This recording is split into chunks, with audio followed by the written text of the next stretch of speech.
Eu vou usar com vocês aqui para que esse frio não distraia você, tá bom? De vez em quando eu vou perguntar quem está vivo, lá era quem está ligado. Aqui a linguagem é um pouco mais madura. Quem está vivo? Aí você faz assim, ó. Uma palma só. Vamos ensaiar? Quem está vivo? Eita. Quem está morto? Opa, calma.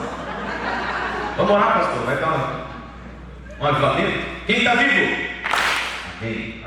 Amém? Eclesiastes 4, versículo 9 diz assim: melhor é serem dois do que um, porque tem melhor paga do seu trabalho.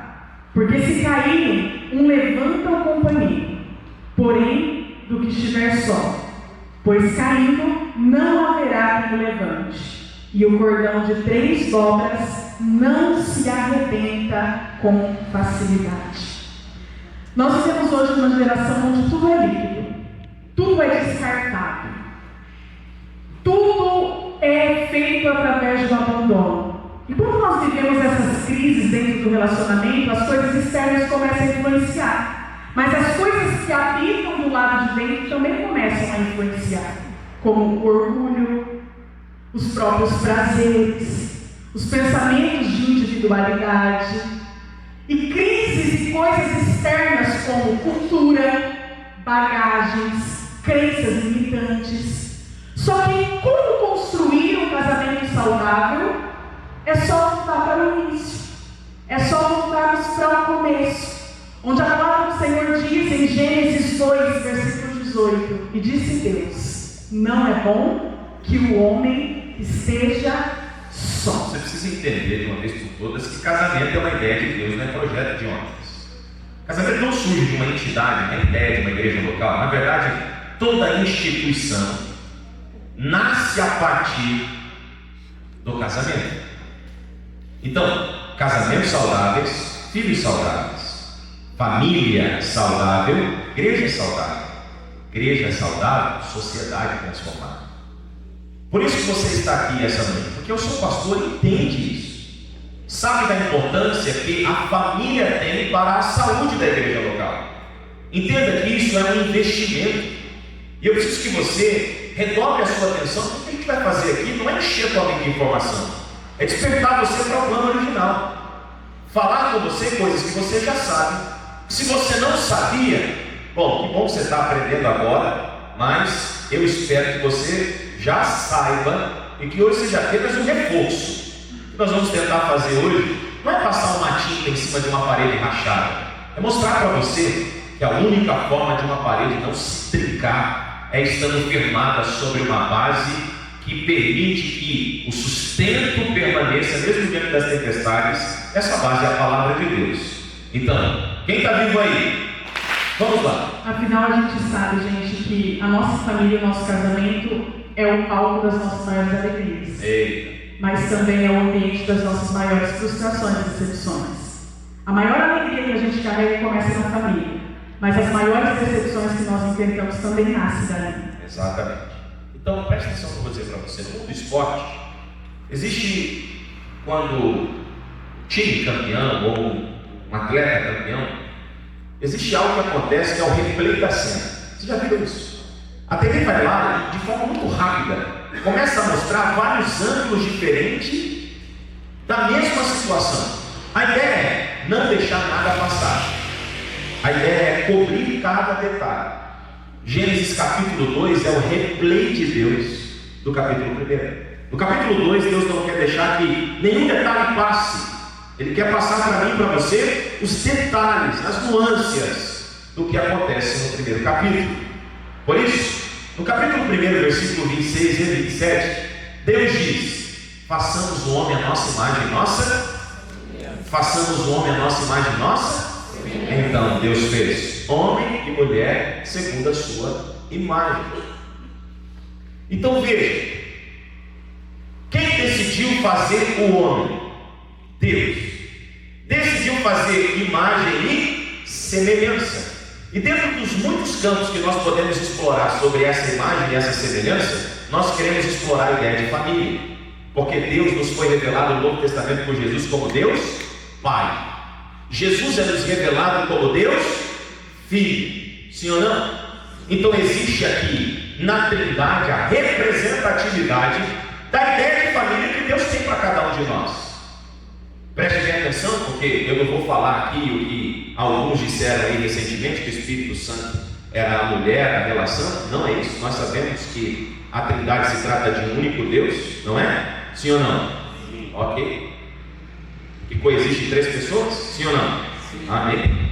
Então, o Espírito Santo é quem dá essa cobertura, esse respaldo, que nutre as nossas carências afetivas na relação familiar. E quando Jesus nos apresenta, o Espírito Santo nos apresenta como conselheiro, como consolador, como aquele que intercede com gemidos inexprimíveis.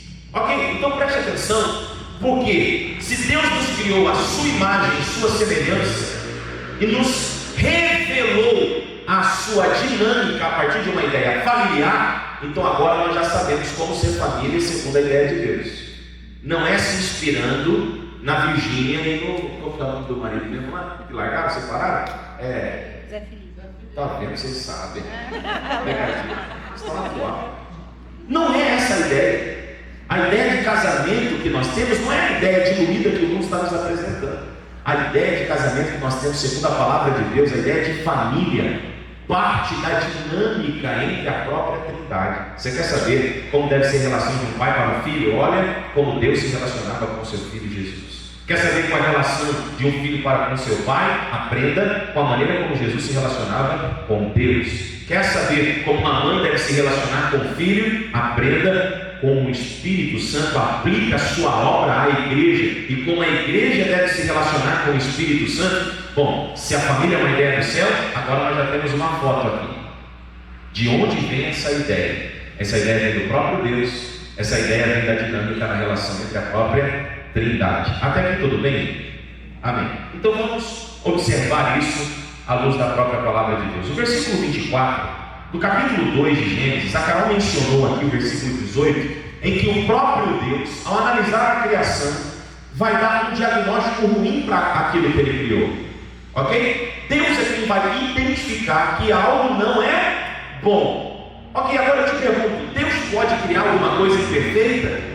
A resposta óbvia é não. Tudo que Deus cria é perfeito. Então por que Deus está identificando algo que não é bom na sua criação? Bom, isso é intencional. É para nos deixar uma lição importante. Não dá para viver casamento sozinho. Não dá para viver propósito em Deus sozinho. Não dá para viver a plenitude do querer e do efetuar de Deus sozinho. O próprio Deus está dizendo: não é bom que o homem esteja só. Então tem uma palavrinha que não pode existir no seu casamento. Pergunte qual? Eu não pode existir no seu casamento. Porque a partir do momento que você se uniu ao seu cônjuge, agora somos nós. É Deus quem está dizendo que o eu não é bom. É interessante porque, se você olhar, a grande maioria dos exércitos inimigos de Israel tinha um eu lá, né? Filisteu, amorreu, sabe assim, né? E aqueles Amós 3,6 nos diz: poderão andar os dois juntos se não estiverem de acordo? Não dá. Ao meu desejo, à minha vontade, ao meu querer. Pode ou não pode, gente? Nós temos uma dinâmica muito legal para explicar isso. É que nós precisamos estar em ponto de partida único para seguir um único destino, um único caminho que Deus tem. Porque eu estar por Ele é vivemos não o nosso sonho, a nossa vontade, mas o propósito de Deus para nós. Se nós estivermos num ponto de partida diferente para seguir um propósito, nós desenharmos um 6 no chão. Eu vou olhar como 6, mas ele tem um ponto de vista. Para mim vai ser um 9. Para ele é um 9. Eu estou enxergando o 6 e ele está enxergando o 9. Porque não existe alinhamento de visão, não existe alinhamento de missão e não existe alinhamento de propósito. Nós estamos olhando pela perspectiva diferente um do outro. Se vocês estão discutindo repetidas vezes pelo mesmo assunto, muito provavelmente o que está acontecendo é isso. Vocês estão separados, cada um tentando provar a sua própria verdade. Enquanto ela está enxergando um 6, eu estou enxergando o 9. Agora imagina eu tentando convencer ela que é um 9, ela tentando me convencer que é um 6. Quem está errado aqui? Os dois estão errados por não estarem juntos. Mas e se eu fizer isso? Ah lá, agora é um 6. E se eu trazer ela também e mostrar para ela? Agora ela pode ver que é um 9. É por isso que a palavra do Senhor diz: e farei uma adjuntora idônea, uma auxiliadora, Alguém para estar ao lado. alguém que está sobre a mesma missão, não missões diferentes. Nós já vamos falar sobre essa questão da missão. Mas antes, qual é a solução que Deus dá para a solidão? A solução que Deus dá é casamento. Olha aqui para mim, os bonitão de presente. Não é amigo. É bom e importante ter amigo, mas se tratando do plano de Deus para resolver o problema da solidão, Ele está deixando claro que o que resolve a questão da solidão não são amizades, é casamento. Quando Deus quis dar uma resposta para a solidão, Ele não fez um parceiro de futebol, um parceiro de pesca, um colega ministerial. Ele fez uma esposa. Será que Deus está errado? De vez em quando eu vejo umas piadinhas acontecendo, não é? Mas eu penso que se Deus idealizou a família e a partir da sua própria ideia começa a dar respostas para aquilo que estava fora do seu propósito, nós precisamos nos atentar com profundidade a isso, refletir sobre essa questão. Veja, Deus, para resolver o problema da solidão, fez para o homem uma mulher, uma esposa. No versículo 24 do capítulo 2, ele vai dizer o seguinte: por esta razão, qual a razão? Pela razão de Deus estar resolvendo o problema da solidão, Ele diz: deixará, pois, o homem a sua parentela e unir-se-á à sua mulher, e eles se tornarão uma só carne. Alguém está vivo aí? Agora, olha aqui para mim rapidinho. Deus, para resolver o problema da solidão, faz uma esposa para o homem que estava só. E para deixar claro que a intenção é resolver, ele começa dando algumas orientações, e a primeira delas é deixará. Repita isso comigo, só os homens bem forte. 1, 2, 3. Deixará. Tem alguns homens que perderam o time, para não parecer ficar esquisito. Vamos de novo. 1, 2, 3. Deixará. Ok, agora só as mulheres. 1, 2, 3. Deixará. Deixar é subtração. A soma no casamento começa com subtração. Primeiro se deixa para depois se unir. E tem muita gente que não quer deixar para se unir. Por isso, ao se unir, sempre vai encontrar no meio coisas que era para ter deixado e não deixou. Toda relação saudável começa com renúncia. É por isso que até para você ser cristão, salvo em Jesus, tem que renunciar.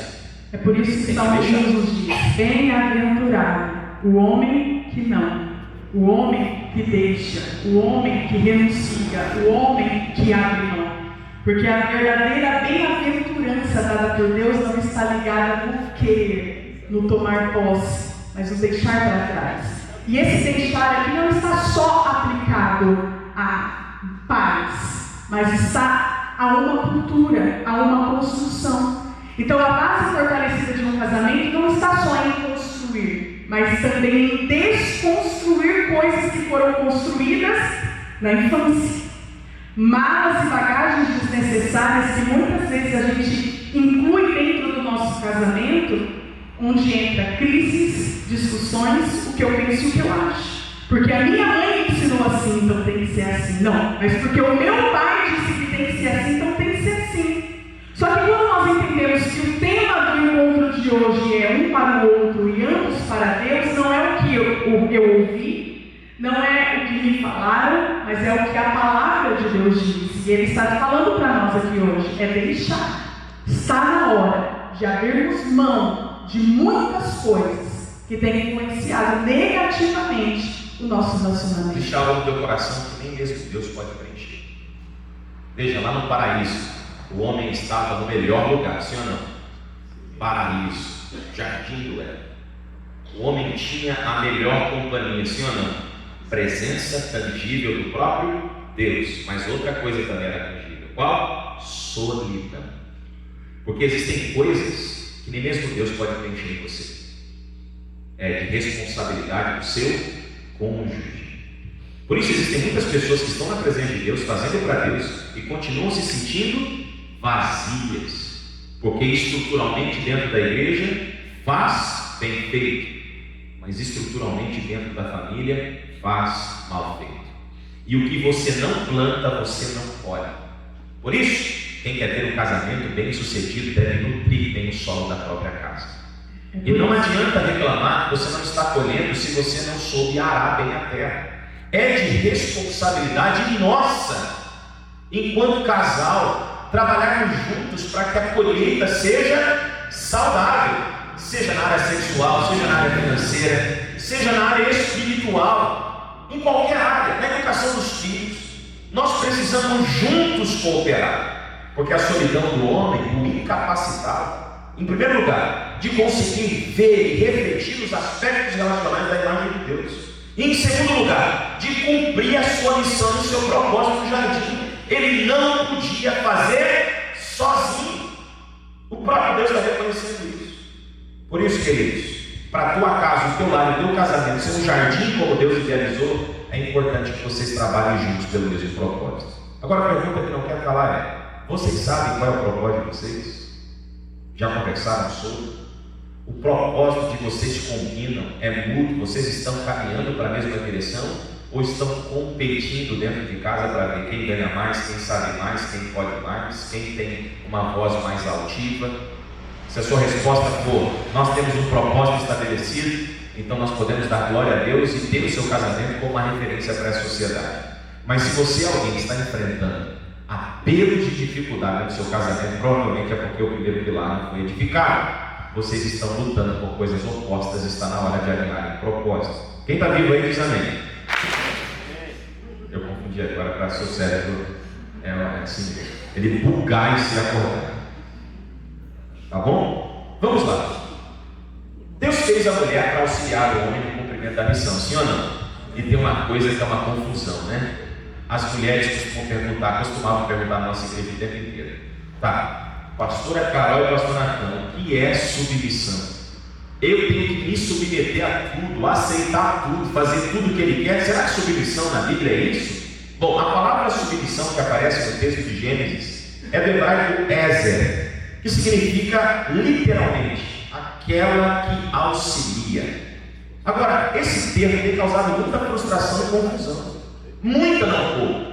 Então nós vamos entender o que essa palavra significa.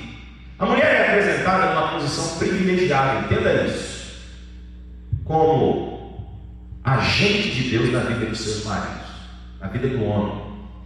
O marido, portanto, exerce autoridade sobre a esposa, assim como o pai exerce autoridade na divindade sobre o filho.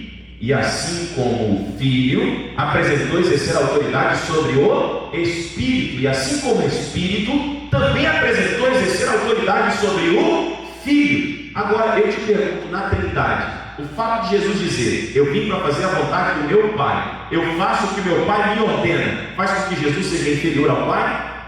Aqui é uma igreja bíblica, você sabe como é que funciona o dinamismo da Trindade. Na Trindade ninguém é maior nem menor do que ninguém, é um só Deus que coexiste em três pessoas. Se nós queremos entender o que é submissão, é só olhar para o desenvolvimento da ideia original de família, que é a própria Trindade. O filho se submete à vontade do pai, mas ele é inferior ao pai por causa disso?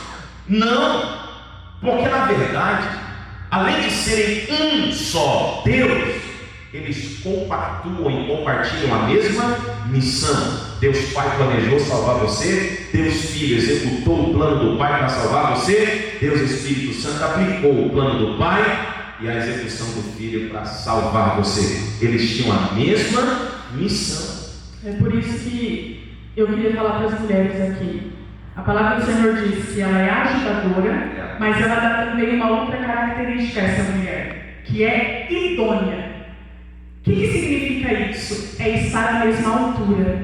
Não é à frente, não é atrás, mas é aquela que completa, aquela que auxilia. E esse termo de submissão que é aplicado à Bíblia faz uma comparação muito legal sobre uma estaca de equilíbrio. Quando uma plantinha está nascendo e A pessoa que plantou ela ali percebe que ela está inclinando para um lado, para o outro. O que eles colocam ali? Um pauzinho assim, né? Enrola uma estaca para que ela cresça na direção certa. O termo de submissão é isso. É aquela que apoia, é aquela que auxilia, aquela que sustenta, aquela que traz equilíbrio ao homem. Já viu aquelas casas de pau aqui no Nordeste? Feita de barro, se coloca, tem aquele monte de estaca para não deixar a parede cair. Quem já viu essa imagem alguma vez? Fazer missões do Nordeste, lá você encontra muito disso, né? Aqueles paredão de madeira que eles fizeram com a argila, que eles mesmos confeccionam, aqueles blocões, e quando a parede está cedendo, eles vêm e colocam um monte de estaca para não deixar a parede cair. Pois bem, Deus criou a mulher para ser equilíbrio, estaca de equilíbrio, para que o homem não perca a direção. Por isso que a serpente não se apresentou primeiro para o homem, apresentou-se primeiro para a mulher. Corrompe quem auxilia na direção e a direção será perdida. Agora tem uma coisa interessante para se observar no texto. A serpente se apresenta para a mulher como quem sorrateiramente se infiltra na solidão. Onde está Adão? O texto não menciona. O que possivelmente está acontecendo é que Adão está tentando cumprir a sua missão sem a sua esposa. Enquanto ele tenta cumprir a missão sozinho, a serpente aparece e se apresenta para ela. E acontece um problema agora com as mulheres. Que é por isso que o movimento feminino e feminista dentro do movimento feminino ganhou voz e tem se tornado um problema até dentro das igrejas. Eu vou te explicar agora, presta atenção. Porque isso começou no jardim do Éden.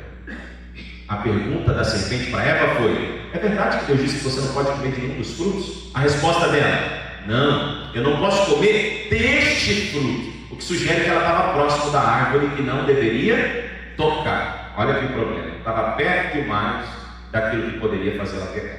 Segundo, Satanás faz com que ela observe o fruto e deseje o fruto. Mulheres, cuidado, porque a estratégia de Satanás sempre será atingir o que você deseja, para que a partir do que você deseja, ele te corrompa naquilo que você precisa, necessita. Terceiro, quando a mulher responde: é desse fruto, a serpente de forma sagaz diz assim para ela: é mentira, porque se você comer desse fruto, será como Deus. O que possivelmente sugere que a mulher se via diferente do homem. Ela talvez pensasse que o homem era imagem e semelhança de Deus, mas que porque ela foi tirada da costela do homem, ela era imagem e semelhança do homem. Então eu preciso ser como Deus também. O grande detalhe é que a mulher, ao se tornar imagem e semelhança do homem, logo ela se torna imagem e semelhança de Deus. Mas vejam que a competitividade por posição e imagem faz no jardim o lugar mais santo, mais protegido, está corrompido agora, porque a mulher quer ser o que ela já é e não sabe, e o homem tenta ser o que não pode ser, segundo o que disse o próprio Jesus. Quem está vivo? E isso tem atingido as nossas famílias até hoje. Então agora nós temos uma família totalmente disfuncional, onde a mulher tem vestido cueca, e estamos gerando homens bananas dentro de casa, filhos com falta de identidade, porque cada um está exercendo o papel que não deveria exercer. A mulher acreditando sempre que ela pode mais, que ela conquista mais, que ela quer mais, e se sentindo sobrecarregada no meio do caminho, e na contramão, um homem que, ao ver a mulher exercendo esse papel, tem abrido mão do papel e da missão que Deus nos deu. Uma família disfuncional. Pois é. Agora, uma coisa que você precisa entender é que a ideia de submissão que a Bíblia nos apresenta, então, segundo o retrato do desenvolvimento entre a própria Trindade e a igualdade diferenciada. Diga comigo: submissão é igualdade diferenciada. Pois é, gente, está claro.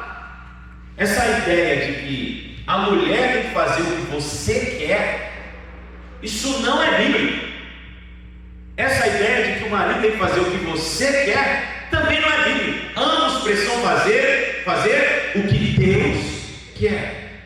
Por isso o apóstolo Paulo escreve a carta aos Efésios dizendo: marido, amem as vossas mulheres com amor sacrificial, com o exemplo da maneira como nós devemos amar as nossas esposas. Qual é o exemplo?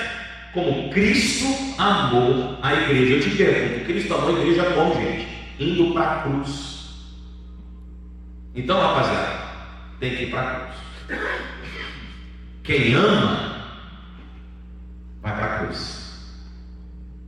Mas também está escrito: mulheres, amem os vossos maridos, olha lá, se submetendo, se sujeitando, assim como a igreja se relaciona com o próprio Cristo. Então bota uma coisa na sua cabeça: família é uma ideia do céu, e os parâmetros para essa ideia estão todas na palavra de Deus. Não é o que o mundo diz, é o que Deus diz. Bom, seguindo para o final, nós queremos então compartilhar com vocês agora os maiores desafios dos casais na atualidade. Se você puder anotar, primeiro, contrariando isso que nós acabamos de falar, é o individualismo e o egoísmo. Preste atenção. O mundo ensina: seja feliz, custe o que custar, sim ou não? No final você tem que buscar a sua felicidade. Quantas vezes eu já ouvi em gabinete, dentro do ambiente familiares dizendo para um casal que está enfrentando dificuldade: vocês têm que ser felizes, vocês não estão felizes no casamento, acaba desse casamento e vai ser feliz, sim ou não? O mundo não apresenta essa imagenzinha falsa de que felicidade começa com egoísmo, felicidade começa com individualismo. Isso é mentira. O próprio Deus já diagnosticou na criação que na solidão não habita a felicidade plena. Por isso, queridos, o que a Bíblia nos ensina? O que o reino de Deus nos apresenta? Gálatas 5,13. O que está escrito lá? O apóstolo Paulo declara: sirvam-se uns aos outros. A verdadeira felicidade não está no individualismo e no egoísmo. Faça tudo o que eu quero e o que eu desejo para que eu seja feliz. Não, a verdadeira felicidade está na minha disposição de servir. A verdadeira felicidade não está no quanto eu recebo, mas no quanto eu estou disposto a dar. Por isso a Bíblia diz: mais bem-aventurado, mais feliz é dar do que dar fraco. Vocês são de Bíblia. Por isso, mais bem-aventurado, mais feliz é dar do que receber. Se eu sou mais feliz dando, oferecendo, entregando, servindo, por que você está tentando encontrar felicidade em ser nutrido nos seus próprios desejos? Sabe onde você vai ser feliz de verdade? No serviço. Alguém vivo aí? Está diminuindo a palma, está fora de ritmo, acho que a turma está morrendo. Quem está vivo? Segundo, anote: falta de propósito espiritual nos relacionamentos. Quer ver uma coisa que raramente acontece? Casais orando juntos. Você já experimentou? Já viu a dificuldade que é? Já se deparou com os embates de tentar estabelecer um padrão espiritual dentro de casa, orando juntos? Não estou falando filhos não, estou falando vocês dois. Já experimentaram dobrar os joelhos e orarem juntos? Deixa eu te falar, aquele sentimento que impacta não é de vergonha não. Porque não tem que falar que vocês têm vergonha um do outro, porque no quarto com a luz apagada ou acesa é lugar de intimidade, sim ou não? É o lugar onde a vergonha, passa longe. Então o que acontece quando vocês dobram o joelho e não conseguem orar juntos? Não é vergonha, é serpente, é diabo, é demônio, que vai tentar transformar jardim em deserto árido, vai tentar transformar fruto em espinhos e abrolhos. Por isso talvez a sua maior dor está ocorrendo dentro do teu leito, no seu quarto, porque aquilo que era para ser fruto, degustação, alegria e felicidade, está sendo espinhos, feridas, machucados. Quem está vivo aí? Preste atenção então, porque a falta de propósito espiritual nos relacionamentos faz com que muitos casamentos se tornem parcerias amigáveis, menos casamento, parcerias afetivas, menos casamento. Casamento, irmão, na Bíblia também é sexo. A união entre um casal ocorre no coito. Vocês sabiam que antigamente se um casal, ao se casar, demorasse mais do que 15 dias para ter relacionamento sexual e um dos cônjuges fosse até a igreja que celebrou o matrimônio, aquele casamento era anulado. Você sabe? Porque casamento é sexo, ele é consumado no ato sexual. Se falta sexo, não é casamento segundo a ideia de Deus. Por isso, eu vou um amigo, meu irmão. Por isso, até agora eu tinha ouvido um glória a Deus, um amém, nada. Você ouviu bem falar, saiu, escapou. Amém? Vocês ouviram não? Então preste atenção, porque muitos casamentos estão se tornando amizades lindas, relacionamentos afetivos incríveis, menos casamento. E para piorar, a igreja tem esse papel incrível, né, de celebrar casamento de gerações, né? E a gente vai percebendo que a cada ano que passa, as gerações vão enfraquecendo na vida matrimonial, porque os seus filhos aprendem com o que vocês fazem, não o que vocês falam. Vocês podem falar que o casamento de vocês é perfeito, mas se o filho já percebeu que vocês vão separados, ele sabe que é perfeito. Se eles já perceberam que vocês não têm intimidade, eles sabem que não é perfeito. Vocês podem ser amigos e não ser casados. Infelizmente, existem muitos casais que perderam a amizade por causa do orgulho, do egoísmo, da individualidade. O casamento acontece na junção das coisas. É o mesmo propósito, mas também um só corpo. Casamento sem Deus vira campo de batalha. Com Deus vira campo de crescimento. Casamento sem Deus é deserto, espinhos e abrolhos. Casamento com Deus é jardim e muitos frutos para se deliciar. Casamento com Deus é bênção. Casamento sem Deus é maldição. É por isso que está acontecendo uma coisa muito comum. Gente dentro da igreja casado 3, 4, 5, 6 vezes. Não é porque faltava conhecimento, não. Dentro da própria igreja. Não deu certo, larga. Não deu certo, larga. Não deu certo, larga. E ainda pede para o pastor, você pode abençoar minha aliança? Eles ainda têm a cara de pau de querer de Deus uma bênção para algo que eles decidiram amaldiçoar com a vida.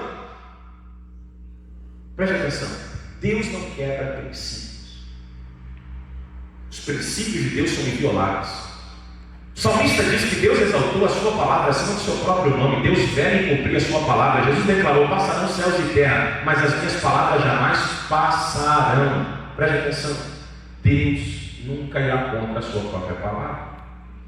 De forma, queridos, se nós queremos viver um casamento segundo a vontade de Deus, nós precisamos romper com esses desafios. Terceiro desafio: falta de comunicação genuína.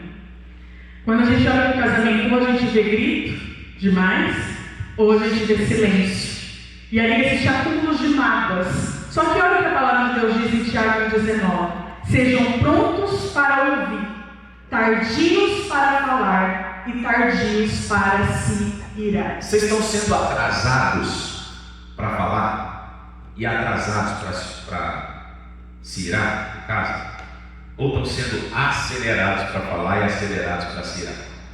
O que a Bíblia diz é: seja tardio, lento, lerdo. Seja lento, seja lerdo para se irar e para falar. Rápido, veloz, disposta a...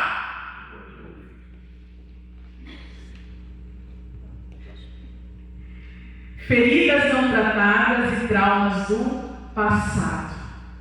O que você tem carregado no teu casamento?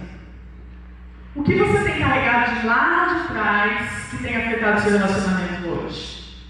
Porque aconteceu lá atrás e está te impedindo de ser feliz agora. Olha o que a palavra do Senhor diz também.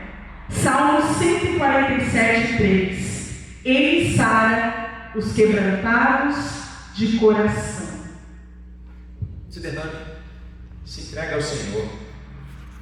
Pare de trazer traumas da sua infância, da sua adolescência para dentro do teu casamento. Você está colocando em xeque o bom relacionamento do seu lar.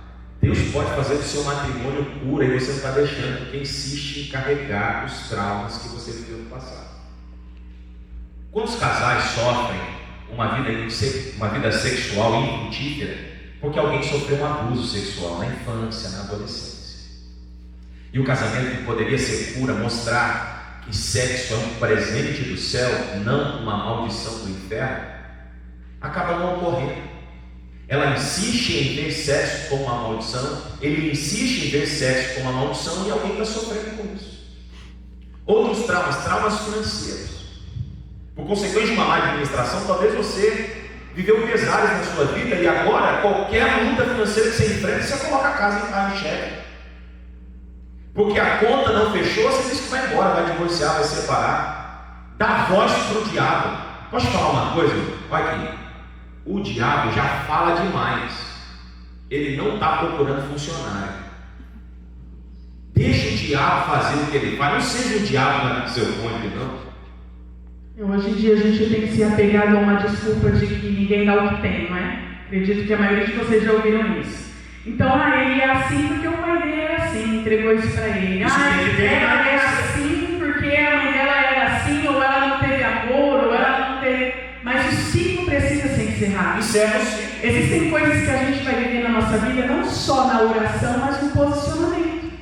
Existem coisas que a gente precisa viver a partir de uma decisão de se mover e agir de uma forma diferente. Não é ser reflexo do que os meus pais foram, mas ser reflexo daquilo que Deus tem para mim. Então, se eu tive ausência paterna, eu serei o pai que os meus filhos precisam, porque a Bíblia é o meu parâmetro de paternidade. Se eu não tive mãe, eu serei a mãe que os meus filhos precisam, porque a Bíblia é o parâmetro de maternidade. A Bíblia é. É por isso que nós precisamos viver juntos, não o seu propósito, mas o propósito de Deus. E quando eu sei qual é o propósito de Deus, eu me torno a maneira de Deus, imagem e semelhança de um Deus que não erra, que não tarda, que não falha, e primeiro e mais importante, o Deus de fidelidade. Não é porque o teu pai traiu que você vai trair. Não é porque sua mãe abandonou que você vai abandonar. Exerça os princípios da palavra de Deus. Levante uma das suas mãos. Nós queremos declarar a palavra de Deus sobre a sua vida. Assim como o salmista no Salmo 147, verso 3 declara que Deus sara os quebrantados de coração. Nós queremos declarar sobre o seu matrimônio e sobre a aliança que Deus estabeleceu entre vocês, na autoridade do nome de Jesus e da palavra declarada, cura de Deus para vocês. Deus sara. Aquilo que machucava não machuca mais, e aquilo que feria não fere mais, aquilo que mantinha a ferida aberta não manterá mais. Na autoridade do nome de Jesus, seja livre e curado para viver tudo que Deus tem para o seu matrimônio. Se você crê, recebe, aplaude e glorifique o nome de Jesus com alto no seu lugar. Bendito é o Senhor que sara. Talvez um dos pilares mais importantes para que vocês juntos vivam o propósito de Deus é o que Mateus 6,33 diz: buscai primeiro o reino. Agora você pode olhar para esse marido, o marido olhar para a esposa e falar assim: nós iremos buscar primeiro o reino. Porque o que nós precisamos entender é que Deus não pode estar nas sobras. Deus precisa ser o centro. Amém? Vamos colocar de pé então, queridos, diante dessa verdade. Um último ponto, dentre os maiores desafios dos casais na atualidade. Esse ponto é importante. Você puder anotar, anote: inversão de papéis e desconstrução de valores bíblicos. Já vai tentar impedir que você enxergue a palavra de Deus como esse manual de instrução. Salmo 119 está escrito lá o que mesmo? Lâmpada para os meus pés e a tua palavra, e luz para os meus. Tá? Lâmpada para os pés, porque fala que é instrução para o meu agora. Instrução para o passo que eu vou dar nesse momento. Mas ela também é luz para o meu caminho, apontando para o futuro. Diga comigo: a palavra de Deus é completa. Diga, ela tem instrução para hoje e tem instrução para amanhã. Estou entendendo isso aqui? Se o diabo tirar a Bíblia, o que será o parâmetro? O padrão, a referência. Percebe? O mapa, a bússola, o manual está aqui. O casamento é uma ideia de Deus, a gente precisa olhar para as Escrituras. mas o inimigo vai tentar fazer você inverter os papéis e desconstruir os valores bíblicos. A cultura quer desconstruir homem e mulher, sim ou não? A cultura desse século quer desconstruir masculinidade e feminilidade, sim ou não? Vocês já pensaram que hoje nós teríamos que dar cursos na igreja ensinando a mulher a ser feminina e o homem a ser macho?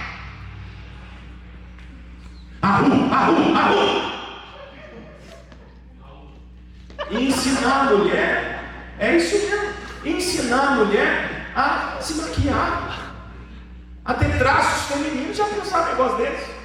E um monte de homem dizendo, agora descobriu o que é ser homem. Olha que absurdo, rapaz. Eu descobri o que era ser homem, aos 8 anos de idade, quando meu pai me deixou ir para a roça, para me ensinar um valor importante. Homem protege, homem sustenta. Princípios e valores que a gente aprendia segundo as Escrituras. Sim ou não? Era a Bíblia que nos ensinava. Agora, não estou criticando, você tem que subir a montanha para descobrir. Não entenda como uma crítica, é só um apontamento aqui. Volta para a Bíblia, irmão. Amém. Amém ou não amém? Amém. Abra a sua Bíblia. Minha irmã, abra a sua Bíblia. Pode ter sido que nesses movimentos você tenha tido um encontro com Cristo. Amém, eu creio que isso pode preparar esses encontros. Entenderam, gente? Mas não é isso que vai te ensinar a ser quem você precisa ser em Deus. Ainda é a palavra de Deus, irmão. Mas lá nessa imersão, lá nesse encontro com Deus, o que a gente aprende é a Bíblia. Amém. Só que você já parou para pensar que a Bíblia explicada por outro é a Bíblia segundo as lentes do outro? Já te ocorreu que você pode estar interpretando a Bíblia de um jeito lindo, só que de acordo com a alma de alguém? Você vai conseguir interpretar as Escrituras da forma correta quando o Espírito Santo revelar ela a você no dia que você decidir tirar ela do armário e abrir, voltar a ler de novo, queridos. É o que o apóstolo Pedro disse na sua segunda epístola. As Escrituras não é de interpretação própria, pois foi o Espírito de Deus quem revelou ela aos homens. Preste atenção, porque as Escrituras é uma carta de Deus para você ser quem Ele te criou para ser. Efésios 1 diz que Deus te elegeu ele antes da fundação do mundo. Jeremias 1,5 diz que Deus te escolheu e te designou antes que você fosse formado no ventre da tua mãe. Salmo 139 diz que todos os meus e os seus dias foram escritos no livro de Deus. Amém. Para você viver um casamento segundo a ideia do céu, você precisa voltar o seu olhar para as Escrituras. Ela vai te confrontar, mas ela também vai te saber. Quem está aí, irmão? Glória a Deus. Ó. Efésios capítulo 5, versículo 22 e 33, e a gente termina. Com essa leitura, você trouxe a sua Bíblia? Pode abrir para ler. Epístola de Paulo aos Efésios, capítulo 5, versículo 22. Assim, preste atenção, acompanhe a leitura. Olha aí o que a Bíblia está dizendo. O que nós precisamos ter para ter um casamento saudável? Está aí, ó. Está aí. Vamos ler? É simples. Talvez você nos ouviu por 40 minutos e agora o texto vai. É o texto. Tudo que a gente falou está aí, ó. Vamos acompanhar a leitura? Pode ler para nós? Olha só. As mulheres sejam cada uma submissas ao seu próprio marido, como ao Senhor. Pois o marido é o cabeça da mulher, como também Cristo é o cabeça da igreja, sendo ele próprio o salvador do corpo. De sorte que, assim como a igreja está sujeita a Cristo, assim também as mulheres estejam em tudo sujeitas aos seus maridos. Maridos, amai vossa mulher, como também Cristo amou a igreja, e a si mesmo se entregou por ela, para a santificar, purificando-a com a lavagem da água pela palavra, a fim de apresentá-la a si mesmo igreja gloriosa, sem mácula. Olha como que nós vamos nos apresentar como uma igreja gloriosa. Não é cantando no tom. Viu? Nós não vamos apresentar diante de Deus como uma igreja gloriosa sem mácula, não faltando uma reunião no culto. Vai chegar lá e apresentar para Deus. Aqui, Senhor, frequentei todos os cultos nos últimos 50 anos. Você não vai ouvir do céu um parabéns. Se em casa o que você deixava era um casamento em frangalhos, filhos desassistidos. A igreja é o lugar onde você é reabastecido para viver na prática o que ela instrui dentro da sua própria casa. Não falte em culto, mas também não falte, não seja ausente na vida do seu cônjuge. Porque a maneira pela qual nós vamos apresentar Deus como igreja gloriosa é no trato com as nossas próprias esposas. Os homens estão aí? Gente, isso é sério. Isso é sério porque a maneira como nós vamos nos apresentar a Deus sendo igreja gloriosa, sem mácula, nem ruga, nem coisa semelhante, é a forma como nós tratamos o nosso cônjuge. Presta atenção nisso. Assim devem os maridos amar cada um a sua mulher. Cada um a sua. Vamos falar bem forte isso? 1, 2, 3, cada um a sua. Aqui não tem isso, mas em Puritana de vez em quando eu tenho que puxar a orelha dos caras lá. Que é um doce para tratar as irmãs da igreja, um cavalo para tratar a própria esposa. É que você não sabe o que eu faço em casa. É que você não sabe. Aqui não tem isso não, deixa para lá. Eu vou acabar falando aqui, só na Puritana. O texto está dizendo: quem ama a sua mulher, ama-se a si mesmo. Quem ama a sua, não é a do Instagram, certo? Curta a sua, dá like na sua, olha com desejo pra sua, tenha desejo pela sua, é a sua. Vai, porque tinha que estar falando mais forte, filho. Você tem que estar lutando para quebrar, estou te dando uma chance. É para você estar olhando e falando: a minha. Vou dar mais uma chance, faz de conta que elas não sabem. Vamos lá. Você tem que dar like na minha. Olha bem para ela assim, seja. Tem que curtir a minha. Tem que proteger a minha. Tem que olhar para minha. É isso, rapaziada. É isso. Se todo mundo fizesse isso, o pastor daria menos gabinete. Não precisaria estar tomando injeção. É assim ou não é, gente? Tem que olhar para mim. Está aí no texto, está na Bíblia. Está onde, gente? Na Bíblia. Irmão, o dia que ele curtir a foto de outro, você sentir ciúme, abre a Bíblia para ele. E, homem, vem amanhã que eu vou te mostrar um texto também, quando ela falar que está com dor de cabeça e abrir a Bíblia para ela. Vem amanhã de novo. Mas olha só, presta atenção. Afinal de contas, nunca ninguém odiou a sua própria carne. Antes, a alimenta e a sustenta, como também o Senhor e a igreja. Pois somos membros do mesmo corpo. Por isso, deixará o homem seu pai e sua mãe, e se unirá à sua mulher, e serão os dois uma só carne. Grande é esse mistério, mas eu me refiro a Cristo e a igreja. Amém. Vocês podem glorificar a Deus por esse texto incrível que ele deixou para os casamentos? Amém ou não amém? Pode dar um prato de vitória por essas discussões maravilhosas. Estes são os deveres domésticos. Glória a Deus por isso. Queridos, nós gostaríamos de encerrar então essa nossa participação com uma oração.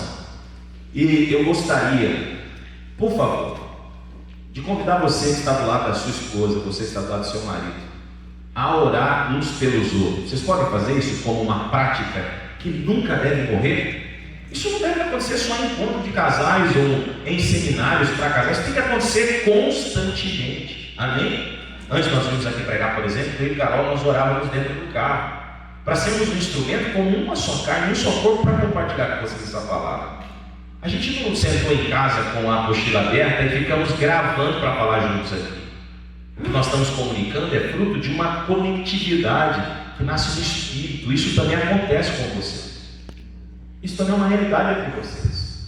Agora eu gostaria que você, marido, como sacerdote da sua casa do seu lado, colocasse as mãos sobre a cabeça da sua mulher. Você tem autoridade para isso. E já começa orando toda a dor de cabeça, toda a fraqueza, todo o cansaço. Irmã, se no caso aí for o inverso, vai chegar a tua hora também. Você bota a mão na cabeça e fala: em nome de Jesus. Brincadeiras à parte, vamos orar agora uns pelos outros. Coloque a mão na cabeça da tua esposa agora. E eu ia orientar você nessa oração para você repetir. Mas eu senti que você é maduro na fé. Eu sei que você tem palavras para declarar a Deus sobre a vida dela. Então ore agora com fé e autoridade. Declare cura se ela tem sofrido enfermidades. Declare alegria se ela tem dito a você que tem estado triste. Declare paz se ela tem vivido em guerra. Declare agora que toda a ira, toda a insatisfação saia se ela tem sido atingida nessa área. Declare em nome de Jesus, ore com fé. Ore na autoridade do nome de Jesus. Senhor, nós nos unimos em fé e em oração para Deus. Nós queremos interceder por elas, Senhor. E pedir ao Senhor, cure, renove, fortaleça. Não deixe que o inimigo agistrado, proteja o coração e a mente, Senhor. Para que os frutos dessa vida não roube delas um jardim que o Senhor tem preparado. Deus, protege para que as escolhas do dia a dia com os filhos, as escolhas domésticas, as escolhas com os seus cônjuges, as escolhas na sociedade, não as afaste do seu propósito, mas as aproxime, Senhor. Proteja e blinda, Pai. Faça delas instrumentos para o teu louvor. Porque sim, o inimigo usou de uma mulher para trazer má notícia ao mundo, mas Jesus também usou de uma mulher para trazer a boa notícia. Essa maldição foi quebrada. Nós declaramos sobre as palavras delas, sobre as atitudes e os comportamentos, na autoridade do nome de Jesus, da sua palavra, que elas sejam instrumentos teus para o teu louvor, Senhor, instrumentos teus para a tua glória.